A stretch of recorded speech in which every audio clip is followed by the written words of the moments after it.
Welcome to On the Tigers News. I'm Alexis Richer. Thanks for being with us today for the news we've been checking on for you. President-elect Donald Trump said Tuesday that anyone who burns an American flag should face unspecified consequences, such as jail or a loss of citizenship. But the Supreme Court has held that flag burning is a form of speech protected by the First Amendment, and the Constitution forbids the government removal of citizenship for a natural-born American. Top congressional Republicans quickly distanced themselves from Trump's views.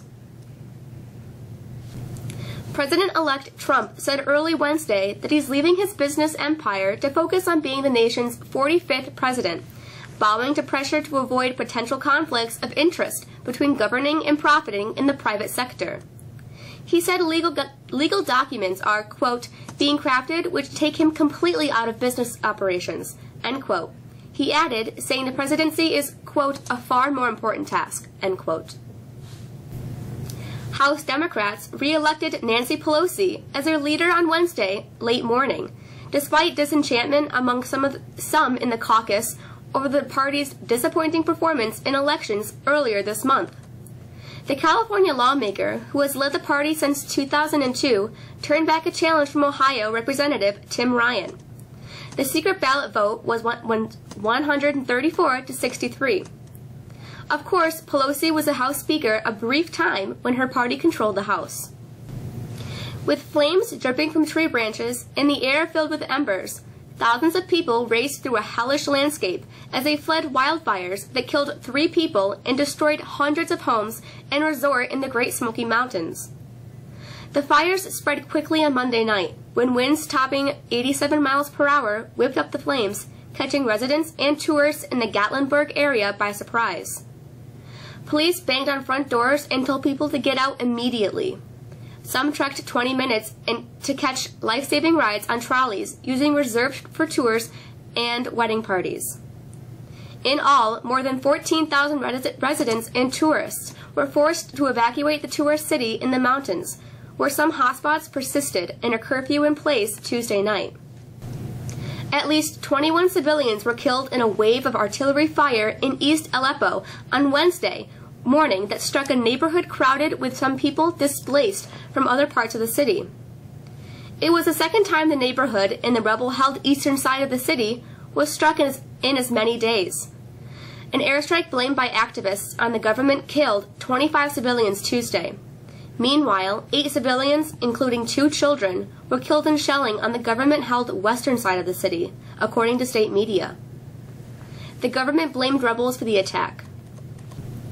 Italy's Emma Morano, the world's oldest living person, marked her 117th birthday Tuesday, blowing out all the candles on her cake. Beaming at the attention, Morano looked in the festivities for her milestone celebration, sitting in an armchair in her one-room apartment in the northern mountain town of Urbania. Joined by her 2 elderly nieces, a part of caregivers and her long-term physician.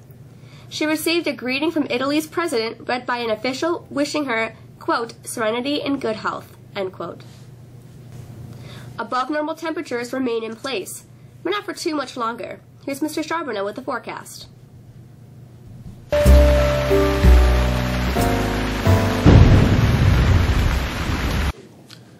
Dark, mild, and wet remains the theme for our weather this week, as temperatures continue to be nearly 20 degrees above normal.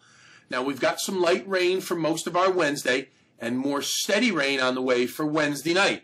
Up to 1/4 inch of rain could fall before midnight. Clouds remain for Thursday with occasional rain in the afternoon. Now, as temperatures start to fall back into the mid-40s during the day on Thursday, we see temperatures in the upper 30s Thursday night. Some of the precipitation may fall in the form of wet snowflakes and may even stick to grassy surfaces. We're back to more seasonable temperatures for Friday, 40 for the high, and it will remain rainy. Now, we could see a rain-snow mix later in the day.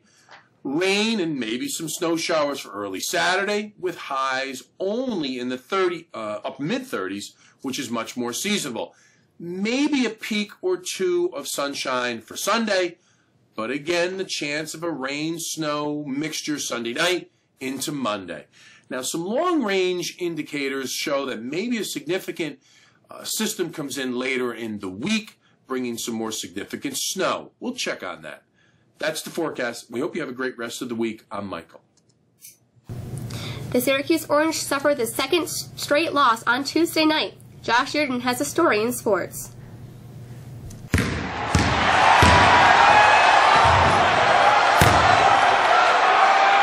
Poor defense, poor rebounding, poor shooting were all problems for the Syracuse Orange last night in a Wisconsin 77-60 win. It was the second year in a row the Badgers beat the Orange. Down as many as 14 points in the first half, Syracuse scratched back to a 4-point deficit by halftime behind Andrew White's 4 3-pointers. But Wisconsin went on a 16-2 run to start the second half and never were challenged again.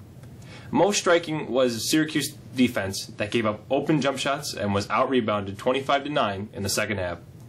White led Syracuse with 14 points, while Daewon Coleman added 12 for the 4-2 Orange. It's the second straight loss for the Orange, who return home Saturday afternoon to take on Northern Florida. Ohio State held film at second in the college football playoff rankings, putting the Buckeyes in position to become the first team to be selected to the Final Four without winning its conference. The second-to-last rankings were released Tuesday night, and Alabama was number 1, followed by Ohio State, Clemson, and Washington. The Clemson Tigers and Huskies all play conference championship games this weekend, and presumably would be in good shape to make the playoffs if they win. The final rankings and playoffs pairings will be released Sunday. Doc Rivers had something to say and wanted to make sure he was close enough to be heard. Too close, according to NBA rules. Rivers was given a technical foul for crossing over midcourt, then another, and ejected for his tirade that followed in the Los Angeles Clippers' 127-122 loss in double overtime to the Brooklyn Nets on Tuesday night. The Clippers trailed by 2 late in the first overtime and fouled Nets rookie Isaiah Whitehead in the backcourt after he received the inbounds pass. Rivers appeared to think Whitehead swung his elbow and should have been called for the foul, and walked nearly to the Nets bench to say something to referee Lauren Holtkamp. Rivers said he wasn't arguing with Holtkamp. East Syracuse Manoa used a strong third quarter to beat Mexico's Lady Tigers last night, 36-19. The Spartans outscored Mexico 16-3. Bailey Wills led Mexico with 6 points. And lastly, Mexico boys swimming and diving kicks off their season today when it travels to Auburn. That's it for sports. I'm Josh. A representative from Jostens will be taking class ring orders Monday and Tuesday, December 5th and 6th, from 10 o'clock to 11:50 outside the cafeteria. A $50 deposit is required to place your order. That same rep will be here taking orders from seniors regarding cap and gowns. Scholarship applications are now available on the district webpage. You can also follow Mexico Scholarships on Twitter for updates and new applications as they become available. That's it for us this week. We're back here again next Monday. For the staff of On the Tigers News, we wish you a great rest of your week. I'm Alexis.